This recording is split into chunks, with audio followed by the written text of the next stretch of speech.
Hello, once again, it's Chloe Bruce, a former natural gas journalist specialising in Russian politics and more in detail Russian energy politics, specifically natural gas, and their foreign policy relating to energy, a study I undertook in the early new millennium, around 2003, having been a business journalist for a few years.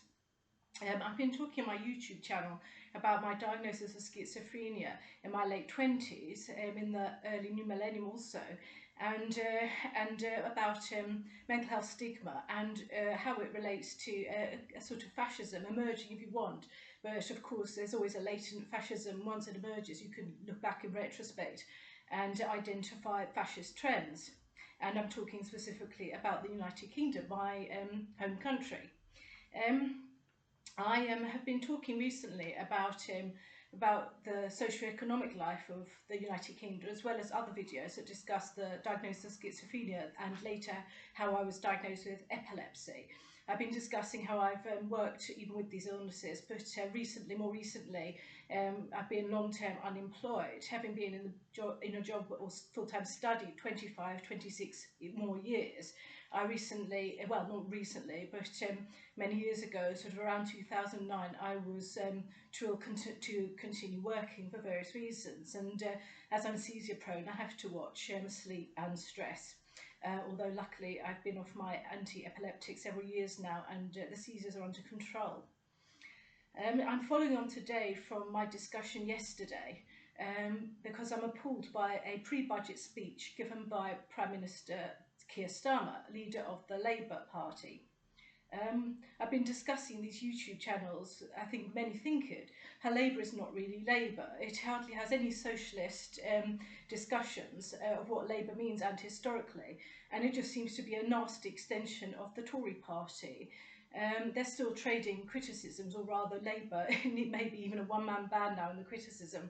It's still harking back to the Tory era and going on about their policies. And today I want to discuss a failing Labour Party, and this is quite clear if you know the context in which these spurious discussions and ineffectual discussions and speeches take place.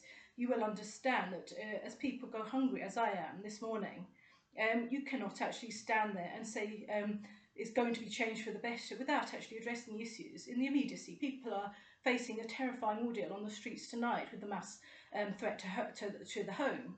And I've been homeless myself. I know how frightening it is. I was in a B&B for the homeless 11 months, but under British law that's classed as homelessness, and that needs to also be clarified in the press. They talk about on the streets homelessness, but in fact under UK law, being in a B&B, that's a bed and breakfast, which wasn't a bed and breakfast, was actually a house share with very small locked rooms with whole families in one room. I was there as a single woman, and this is clearly they're getting more and more detached from reality, and in what they say, and it's clearly you cannot possibly keep on the way you are. You have to stop and think for a while about what's actually going on. And I've discussed civil war here in the United Kingdom that I have observed and that I'm actually in. And Elon Musk, the technical expert, the scientist of the United States, was ridiculed for saying that Britain faced a civil war inevitably. And this, for me, is quite true, except I would say I've been in it for a while now, fending off these kind of klep thugs, a kind of kleptocracy come thugocracy in this country, sent over by local government just because I've got a council flat that they would rather see in Labour hands or something, a Labour politician owning it or something like that. I refer to the very erroneous decision to privatise some of the council flats, allowing tenants, even though they've maybe never worked in their life, to acquire one on a massive discount. And they're still ignoring this. They're still ignoring this. I'll continue with the housing discussions after the budget tomorrow, Rachel Reeves's budget, the Chancellor that is. But today I'm going to comment on Keir Starmer's speech that I saw, and for me it's just breathtaking how further and further away they come from reality. I do not understand the Prime Minister Keir Starmer's bizarre metaphor of Putin, Russia's President Vladimir Putin, having a boot on our throats. Well, I personally don't have his boot on my throat, never have. But anyway, even though I've met him briefly, I can't say he had his boot on my throat. Anyway, that's what he says. I don't know what he means by this metaphor, but anyway, I know he hasn't literally got, for all intents and purposes, his boot on Keir Starmer's throat, but he might feel that way, a bit strangled or something. Could you please explain exactly what you mean by this? I do not think Labour is flexible or will ever change or learn, but true socialists may understand where I'm coming from today. I literally don't know. Can he please say why his boot is on British throats? You really need to know what that actually feels like.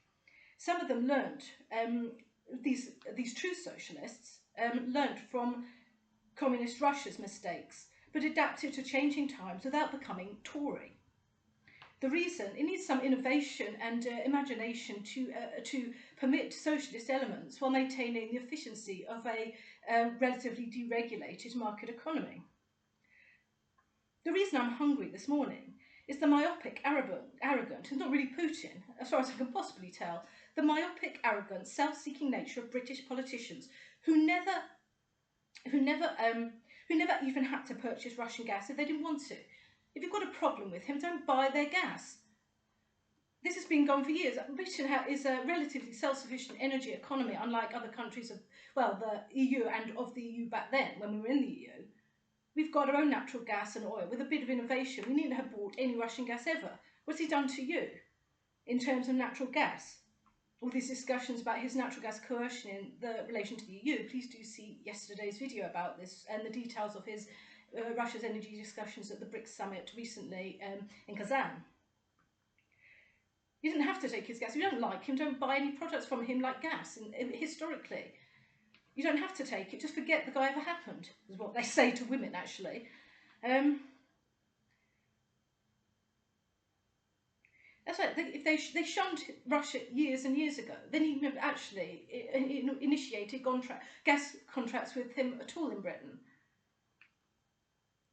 Keir will fix it, like the old Charles programme, Jim will fix it. Keir will fix it.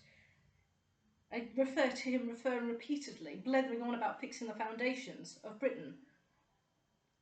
Well, I'm hungry. I'm sitting here this morning getting hungrier and hungrier while he's blethering on about fixing the foundations. I didn't know they were that broke, actually. Yeah, so he goes on and on about fixing the foundations of Britain, our democratic laws. That's the problem, is it? Our democratic laws. He didn't actually bother reassuring the public that the public bodies involved in causing the fire at the London Grenfell Tower, the fatal fire there, that caused multiple deaths to people of ethnic minority placed in a faulty building because of their race. He doesn't bother saying how the inquiry's over, it was damning, and about politicians. And yet he hasn't yet said how they're going to punish those involved and ensure it never happens again.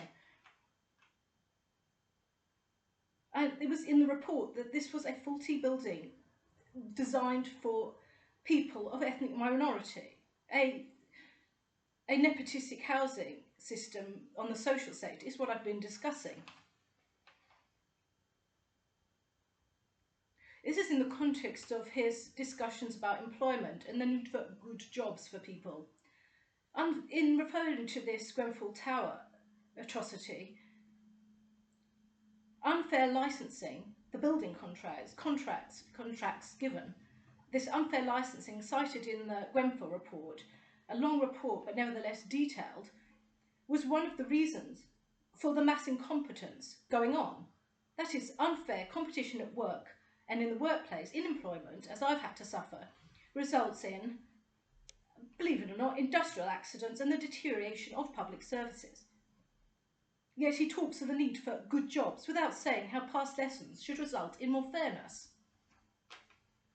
If they're still out there, they're going to do it again. Change is here, he says, but he seems to spell out changes for the worse as far as I can see. Not really because of the higher taxes that may be looming in the Wednesday budget, but because he does not really show any consistency when it comes to alleviating financial anxieties. People can be frightened of change also.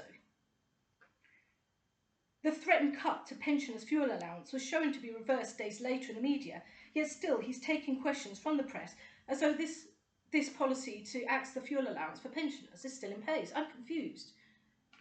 There seems to be an overriding, 1 minute something said and then it's overridden by a press question. All of a sudden that policy's changed because a journalist put up their hand and asked a question that was historic. And also in this press conference after his speech, the so-called £2 bus fare cap, a cap on bus fares of £2, he says, will shift to a £3 cap. I don't understand what the hell they're on about. I've never even heard of a £2 cap on a £3 bus fare that was in place years ago as £3. I recall lots of controversy, in fact, in the media about how London bus fares, at least, were going up to above £3. I remember paying £3 and then suddenly went up above, and that seems to still be the case unless I've missed something. Anyway, so there's actually been that amount for a while. I've never even heard of this £2 price cap for a bus in London, unless I missed something. And I have never even heard of a Tory socialist offering a £2 cap. It was a Tory government. It wasn't a socialist transport system. In any case, the fares should be written up on bus stops so we know exactly what the payment rules are.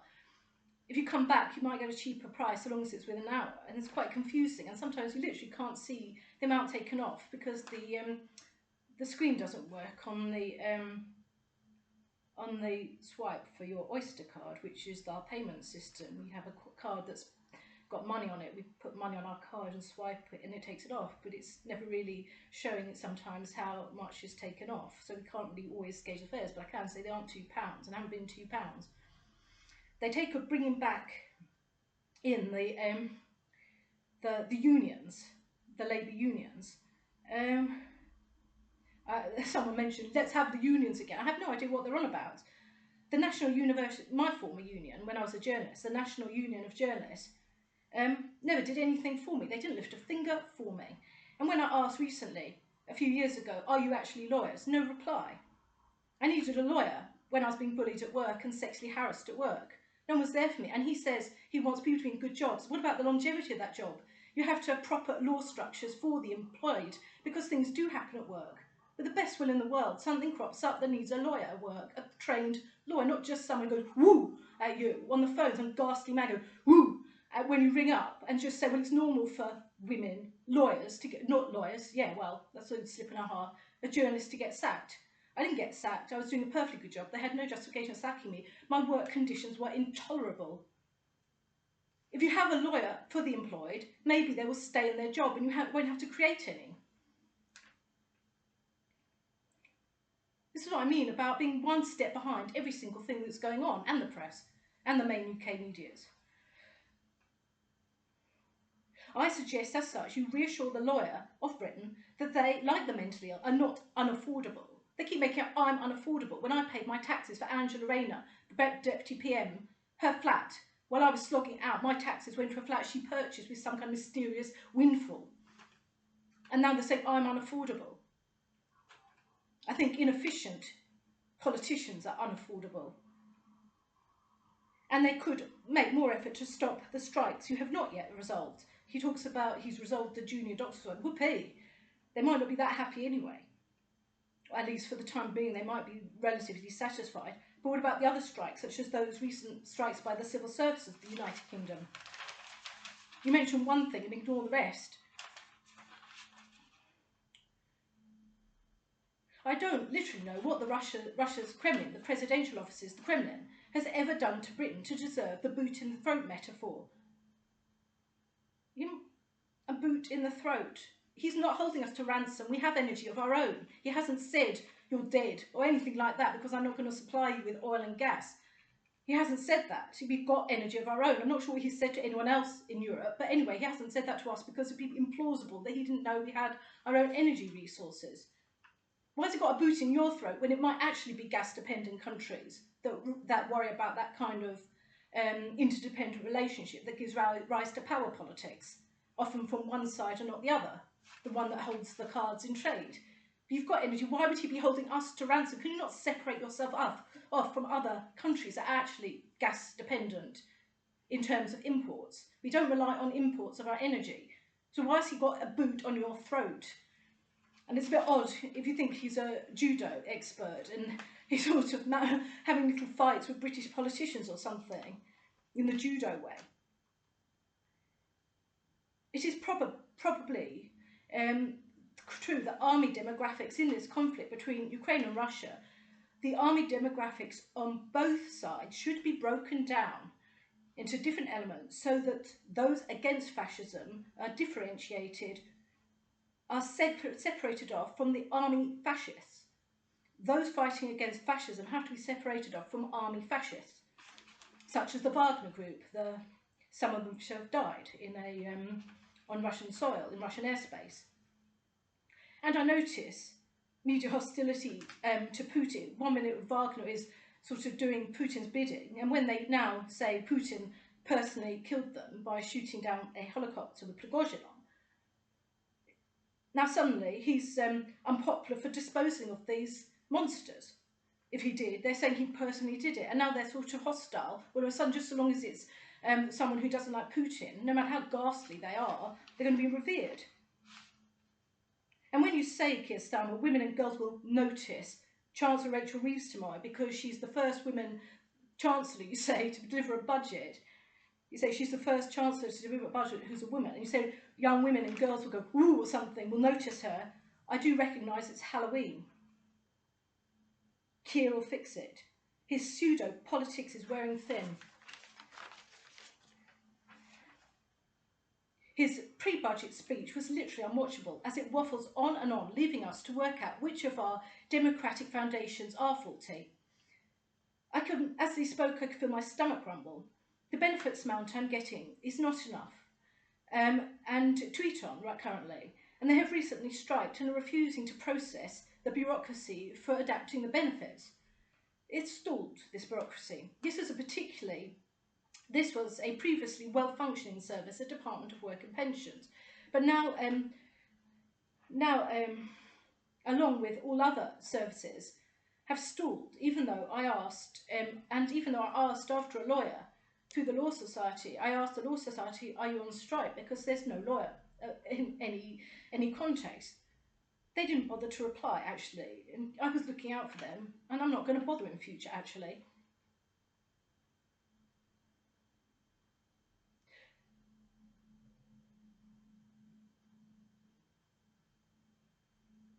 I won't do what he says women and girls would do, which is notice her, Rachel Reeves, and the way he seems to think.